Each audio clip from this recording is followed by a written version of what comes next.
first question is, if two dice are thrown once, the probability of getting at least 1/6.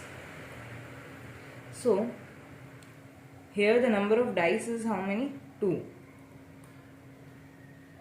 And we need to find the probability of getting at least 1/6. So we know for a dice, it has got 6 sides, right? 6 sides consists of 1, 2, 3, 4, 5 and 6. So first we need to find the total number of outcomes and the possible outcomes, because probability's formula is possible outcomes by total outcome. So now for one dice, total outcome is 6, but here it is mentioned 2 dice. So the total number of outcome for n dice is 6 to the power n, where n is what? The number of dice. So here it is given n is equals to 2. So here the total outcomes is equal to 6 square, that is 36. Okay. Now we need to find the possible number of outcomes. Okay, 2 dice are thrown once. Okay, so the possible number of outcomes can be 1, 6, 2, 6, 3, 6, 4, 6, which means what? In one dice we are getting 1, 2, 3, 4, 5, 6 in the first dice. In the second dice we are getting again 1, 2, 3, 4, 5. See, getting 6, 6 in both the dice will be same, right? So we have taken 6, 6 only once. Rest the possible outcomes are shown here. So the probability, that is equal to possible outcome by total outcome. So possible outcome we can see here 1, 2, 3, 4, 5, 6, 7, 8, 9, 10, 11. So number of possible outcome is how many? 11. And total outcome we got 6 square, that is 36. So the probability is possible outcome by total outcome, that is 11 by 36. Okay.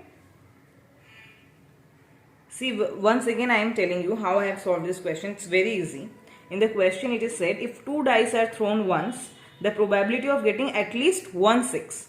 So first we need to find the total number of outcomes. If in the question they were given 3 dice, then the total number of outcomes will be what? 6 to the power 3. Okay. Here they are given 2 dice, so we have written 6 square, that is 36. Now we will find the possible number of outcomes. That is, in the question, suppose they have given that after throwing the dice twice, the sum of the numbers should be divisible by 6. So we have to find the possible outcomes regarding that. This type of questions also we will solve in the next video. But here they have asked to find at least 1/6. So for that we have framed here the possible outcomes. So now the probability is what? Possible outcome by total outcome. So we got 11 by 36. Is what? Now our next question is about Compton scattering. This question is related to quantum mechanics. This question is what? I have framed a question. You understand this type. They have asked you to find the wavelength lambda when the scattering angle is 90 degree. Now one thing I like to mention here, that in Compton scattering our wavelength lambda, it always increases. Okay. We need to find the wavelength lambda. How does it increase when the scattering angle theta is 90 degree? So we know in Compton scattering the formula is delta lambda is equal to lambda c 1 minus cos theta. Here delta lambda is what? The change in wavelength. Lambda c is the Compton wavelength. So delta lambda equals to lambda c. Here theta is the scattering angle and it is mentioned here 90 degree. We know cos 90 is equal to 0. So delta lambda equal to lambda c, and lambda c formula is lambda c equals to h by m naught c, where m naught is the rest mass, c is the speed of light and h is the Planck's constant. So here we are getting the answer delta lambda is equal to h by m naught c. You need to know here the value of cos 90 is 0. How to remember? The value of sine is 0. For sine 0 degree is 0. You know the graph, right? In this way. So sine value increases when the value of angle increases, and cos is just the opposite. The graph of cos is like this. So you can see here at 0 the value of cos is maximum. and at 0 degree the value of sine is minimum, that is the value of sine is 0. At 90 degree, this is 90 degree, at 90 degree the value of sine is maximum, that is 1, and cos 90 degree is what? 0. So people sometimes we get confused when we are substituting this value. So you just remember this in this graph, you keep it in your mind, that value of sine, it increases when the value of angle, that is the angle increases, the value of sine increases. And the value of cos, it is maximum at 0 and it is 0 at 90 degree. Okay. Now next question is regarding EMT. So we know Poisson equation is del square phi equals to minus rho by epsilon naught, where rho is what? It is the volume charge density. That is the charge density divided by volume. One is sigma. Sigma is the surface charge density. It is the charge density divided by area, surface area. If this value, that is del square phi, is equals to 0, then we will call this as an Laplace equation. Okay. This is the Poisson's equation. Del square phi equals to minus rho by epsilon naught. Epsilon naught is what? It is the permittivity of the medium. This value you remember, 8.854 into 10 to the minus 12. Okay.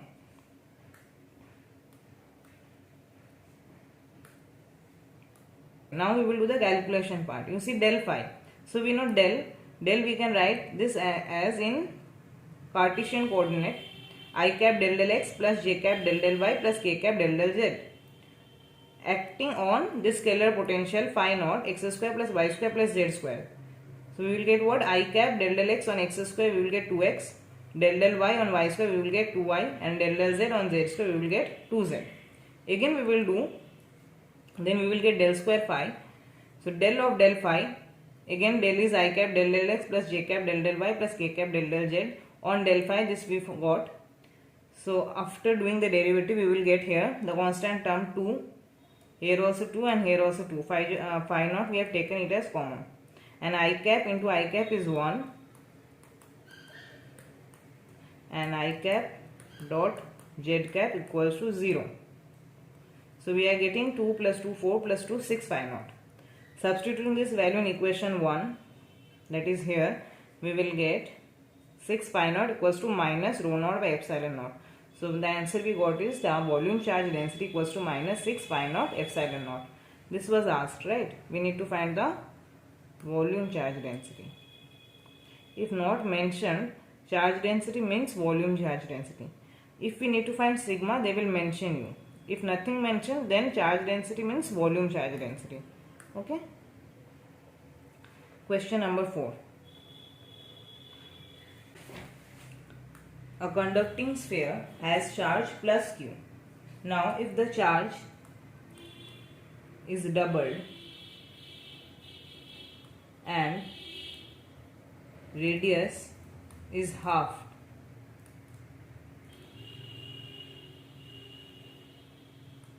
how will the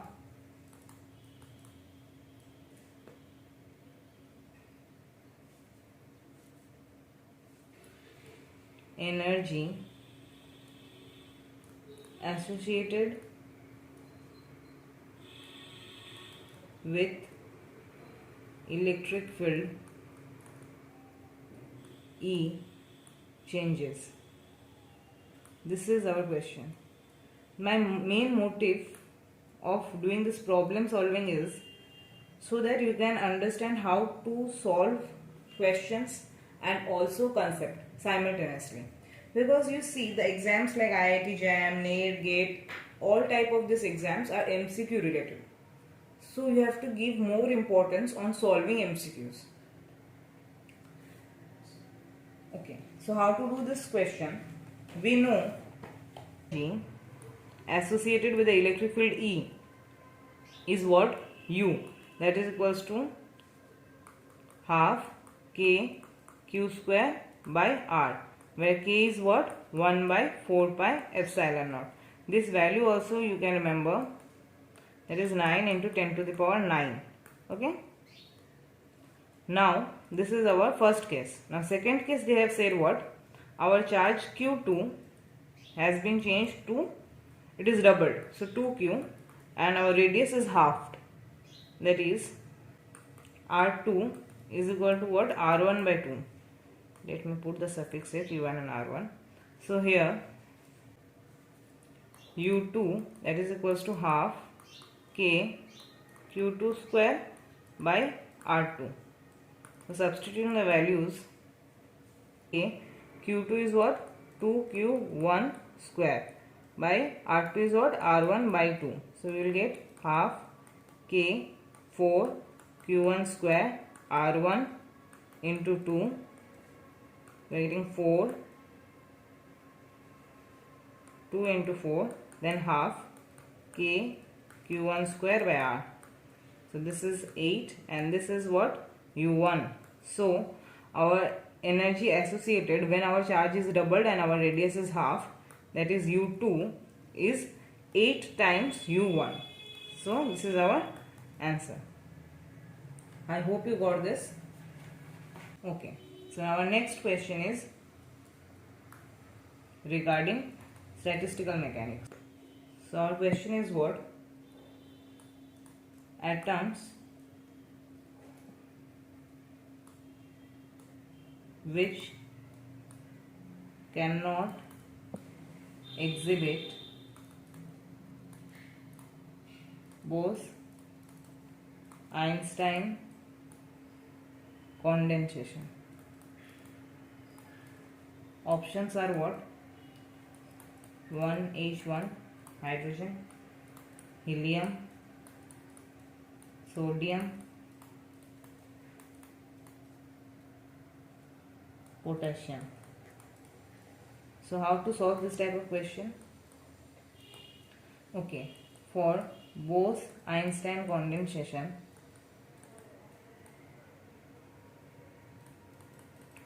the rule or what we need to follow is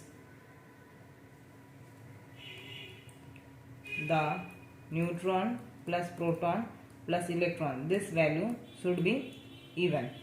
So we will check with answers.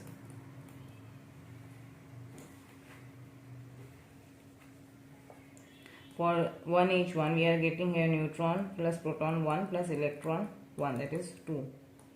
Second 4 helium 2. Now we know this is equals to neutron plus proton, right? So 4, and these are the number of the electrons. 6. Option C 23, this is sodium. So 23 plus 11, 3 plus 1 4, 2 1 ja 34. Option